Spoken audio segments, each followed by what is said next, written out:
नमस्ते। Good morning.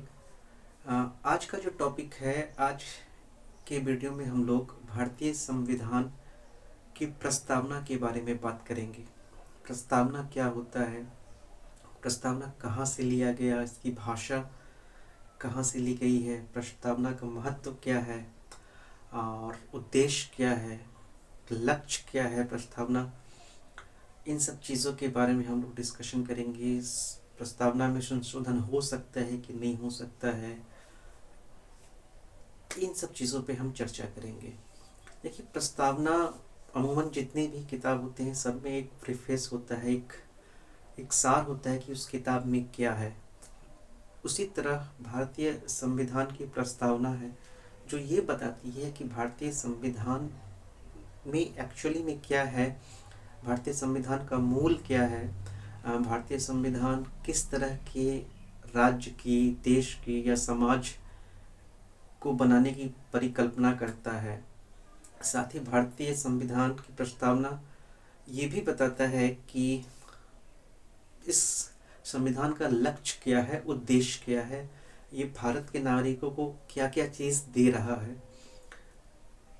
प्रस्तावना, भारतीय संविधान की प्रस्तावना को अमेरिका के संविधान से लिया गया है और इसकी भाषा जो है, इसकी भाषा पे ऑस्ट्रेलिया के संविधान का प्रभाव दिखता है। प्रस्तावना हम भारत के लोग से शुरू होता है और अगर पूरे प्रस्तावना को देखें तो हम भारत के लोग भारत को एक संपूर्ण प्रभुत्व संपन्न समाजवादी पंथ निरपेक्ष लोकतंत्रात्मक गणराज्य बनाने तथा समस्त नागरिकों को सामाजिक, आर्थिक और राजनीतिक न्याय, विचार, अभिव्यक्ति, विश्वास, धर्म एवं उपासना की स्वतंत्रता, प्रतिष्ठा एवं अवसर की समता प्राप्त कराने एवं उन सब में व्यक्ति की गरिमा तथा राष्ट्र की एकता और अखंडता को सुनिश्चित करने वाली बंधुता बढ़ाने के लिए दृढ़ संकल्प होकर अपनी इस संविधान सभा में आज 26 नवंबर 1949 को एतद द्वारा इस संविधान को अंगीकृत, अधिनियमित और आत्मार्पित करते हैं। ये संविधान की प्रस्तावना है और इस संविधान की प्रस्तावना के एक एक शब्द को अगर हम समझने का प्रयास करें और इसकी प्रकृति को समझें तो जैसे बताया कि संविधान की प्रस्तावना का जो पहला शब्द है वो हम भारत के लोग से शुरू होता है और हम भारत के लोग ये जो है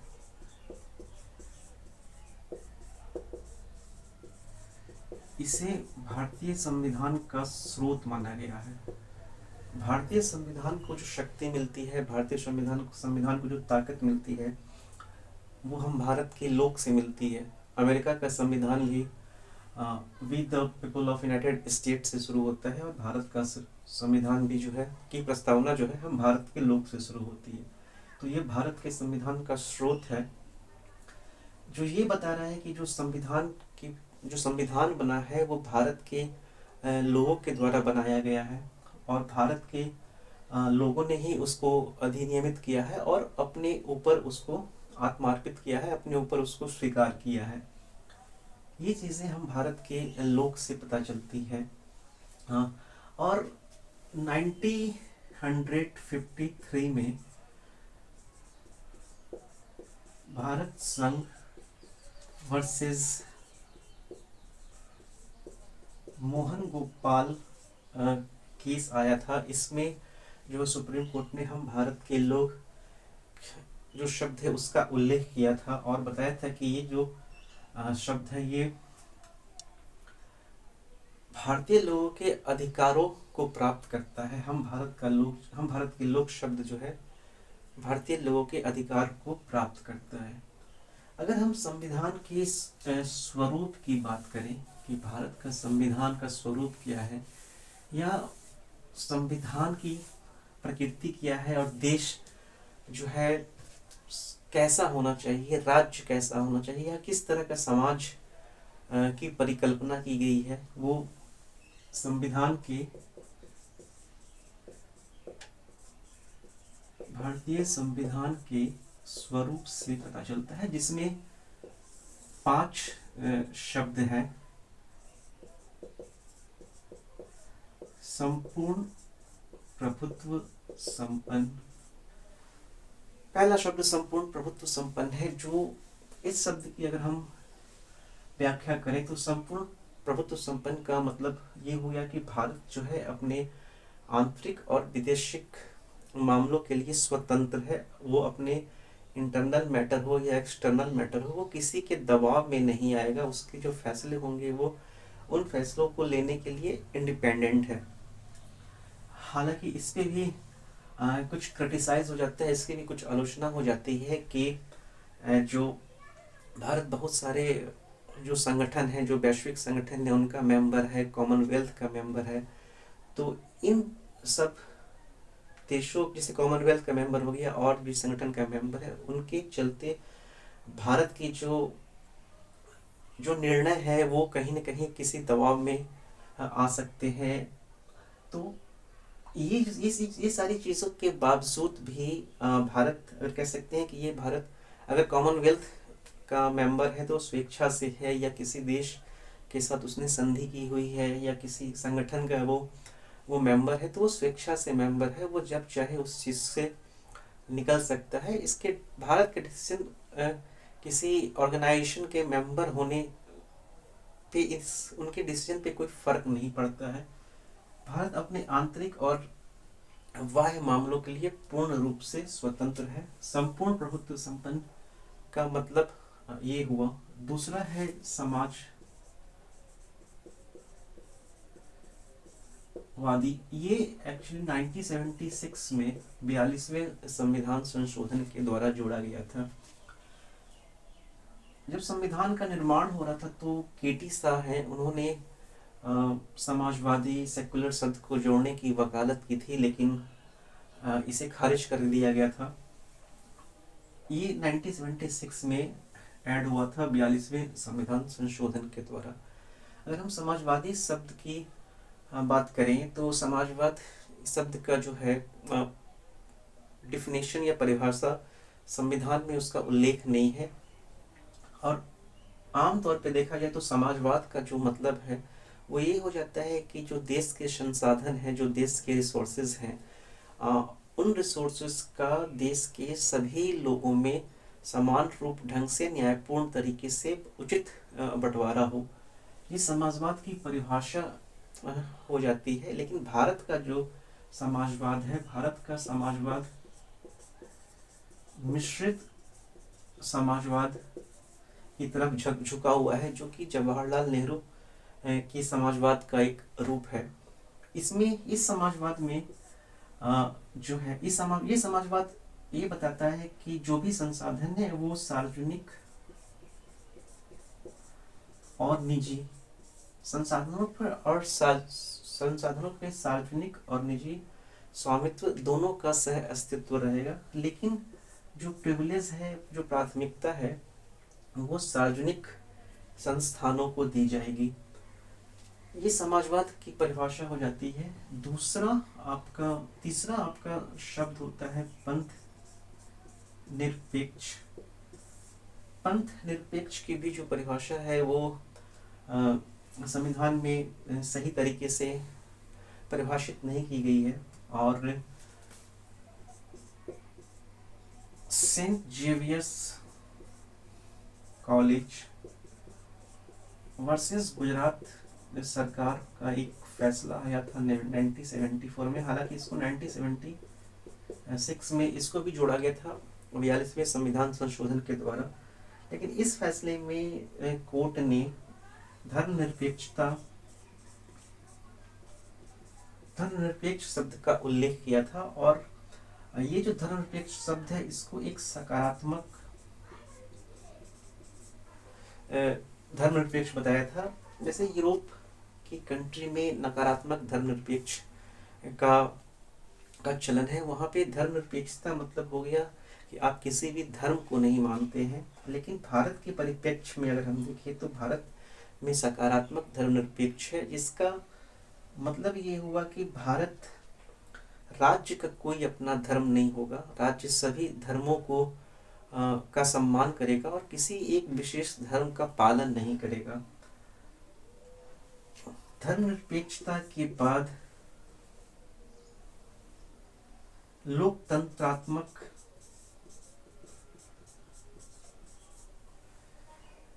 शब्द है। लोकतंत्रात्मक एक राजनीतिक अवधारणा है जो कि इस ओर इशारा करती है कि जो देश के लोग हैं, देश के लोग को प्रशासन में हिस्सा लेना है और ये चाहे वो अपने प्रतिनिधि के द्वारा लें, प्रतिनिधि को चुन करके लें या फिर खुद से प्रशासन में भागीदारी लें। एसोसिएशन ऑफ डेमोक्रेटिक रिफॉर्म और वर्सेस यूनियन ऑफ इंडिया का केस आया था 2002 में, जिसमें भी कोर्ट ने कहा था कि जो लोकतंत्र है वो एक वेलफेयर स्टेट के लिए ज़रूरी है और साथ ही लोगों को सरकार चुनना चाहिए जो उसके लिए काम कर सके। गणतंत्र शब्द है, गणतंत्र का मतलब ये हो जाता है कि जो राज्य का प्रमुख होगा, जो राज्य का हेड होगा वो वंशानुगत नहीं होगा, वो जनता द्वारा चुना जाएगा। तो भारत में अगर देखें तो भारत के में जो प्रशासन का प्रमुख होता है वो राष्ट्रपति है और राष्ट्रपति का जो चुनाव होता है वो जनता परोक्ष रूप से जनता उसको चुनती है। तो ये जो 5 शब्द हैं, ये 5 शब्द संपूर्ण प्रभुत्व संपन्न, समाजवादी, पंथ निरपेक्ष, लोकतंत्रात्मक और गणराज्य, ये 5 शब्द संविधान की प्रकृति को स्पष्ट करते हैं और ये बताते हैं कि भारत जो हम अपना देश बनाएंगे वो कुछ इस तरह का होगा। और अगर हम इसके लक्ष्य की बात करें, संविधान का जो उद्देश्य है, संविधान का उद्देश्य मुख्य रूप से 4 शब्दों पे टिका हुआ है।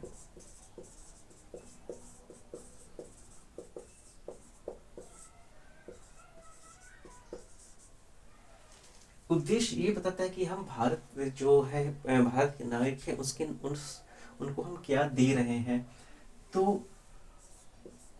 पहले तो न्याय की बात की गई है कि भारत में जो जितने भी नागरिक हैं उनको एक समान न्याय मिलेगा और न्याय को भी सामाजिक,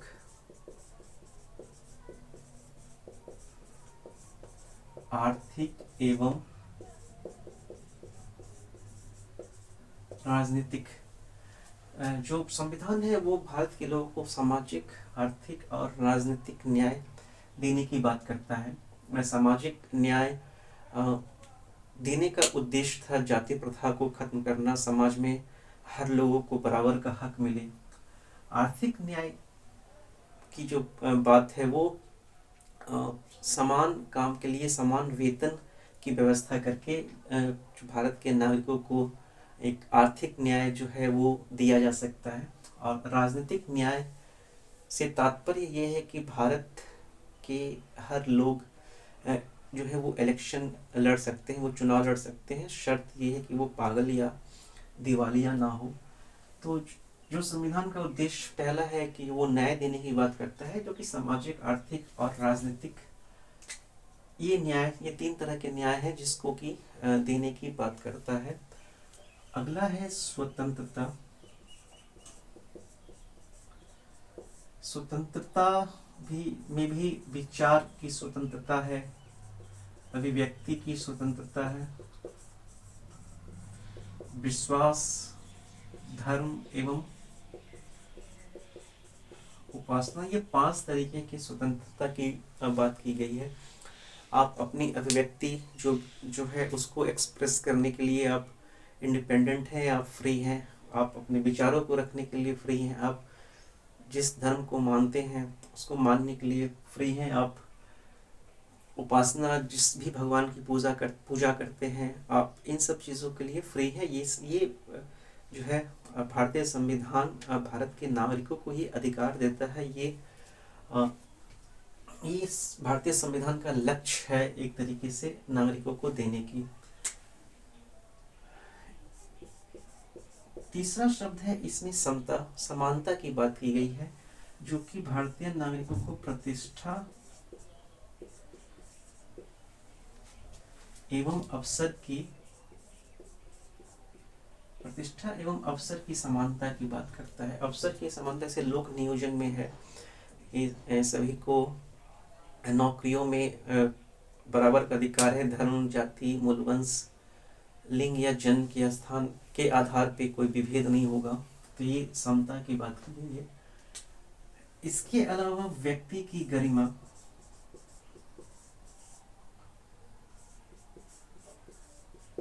व्यक्ति की गरिमा की बात की गई है। ये व्यक्ति की गरिमा संविधान के आर्टिकल 21 में इसका उल्लेख किया गया है। और अगर मेरे हिसाब से पूछा जाए कि संविधान, पूरे संविधान में सबसे इम्पोर्टेंट अगर कोई अनुच्छेद है तो आर्टिकल 21 जो है वो सबसे महत्वपूर्ण अनुच्छेद है। व्यक्ति को एक गरिमापूर्ण जिंदगी जीने का एक कंप्लीट अधिकार होना चाहिए, कंप्लीट राइट होना चाहिए।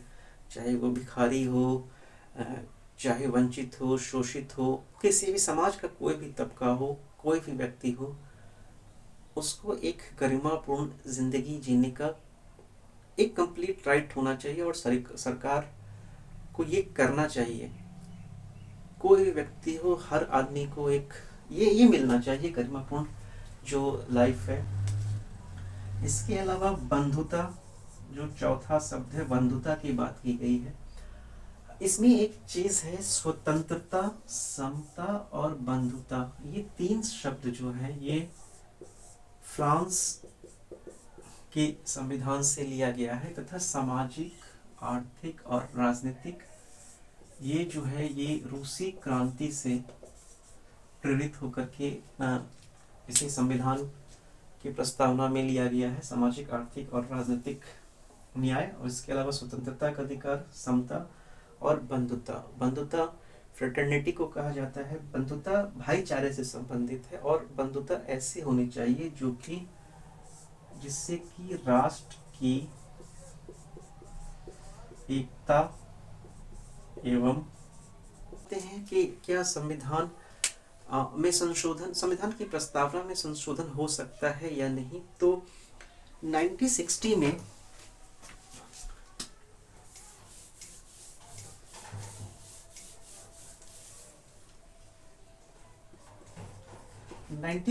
में बेरूबारी केस आया था, जिसमें कि जस्टिस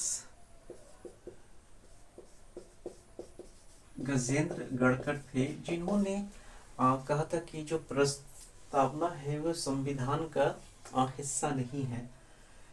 इसके बाद 1964 में सज्जन सिंह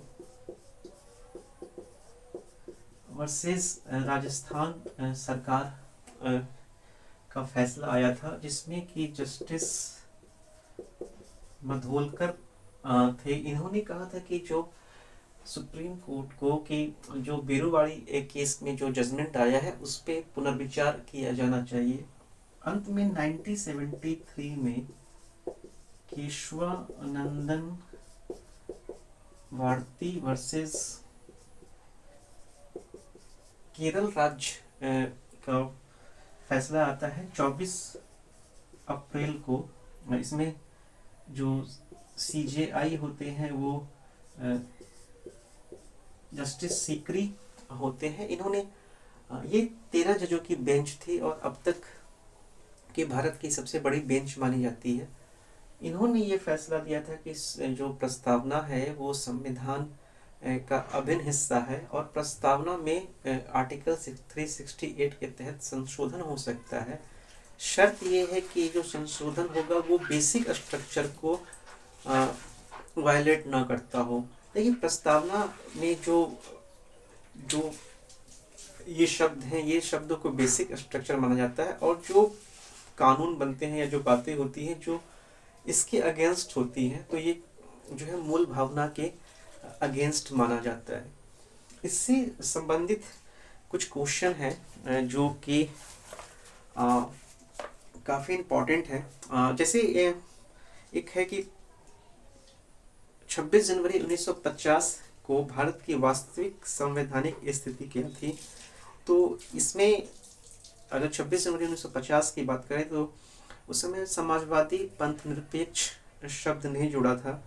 तो संपूर्ण प्रभुत्व संपन्न लोकतंत्रात्मक गणराज्य जो है 26 जनवरी 1950 को ये स्थिति थी।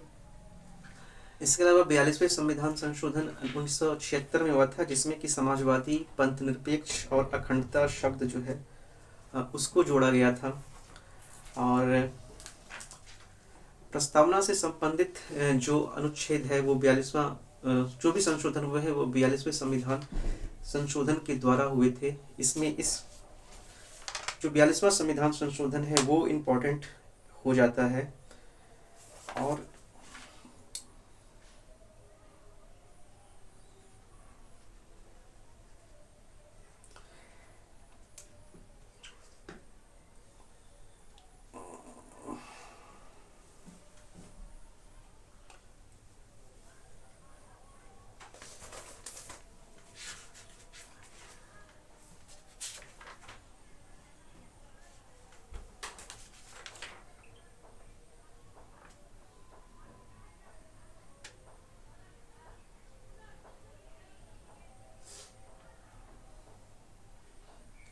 ऐसे प्रस्तावना की शुरुआत जो है वो 13 दिसंबर 1946 को जो जवाहरलाल नेहरू ने ऑब्जेक्टिव रेजोल्यूशन पास किया था वहाँ से होती है। और इस ऑब्जेक्टिव रेजोल्यूशन को 22 जनवरी 1947 को अडॉप्ट कर लिया गया था।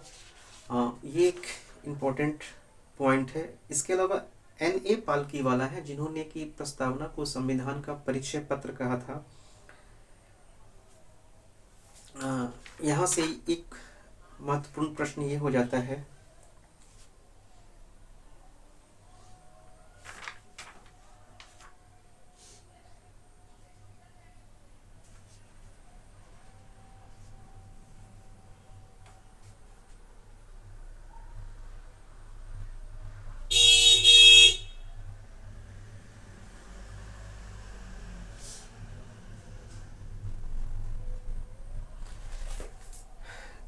तो ये सारे महत्वपूर्ण प्रश्न हैं जो कि संविधान की प्रस्तावना से संबंधित हैं। ये वीडियो कैसा लगा हमें ज़रूर बताएं। साथ ही चैनल को सब्सक्राइब करें और वीडियो को लाइक करें। धन्यवाद।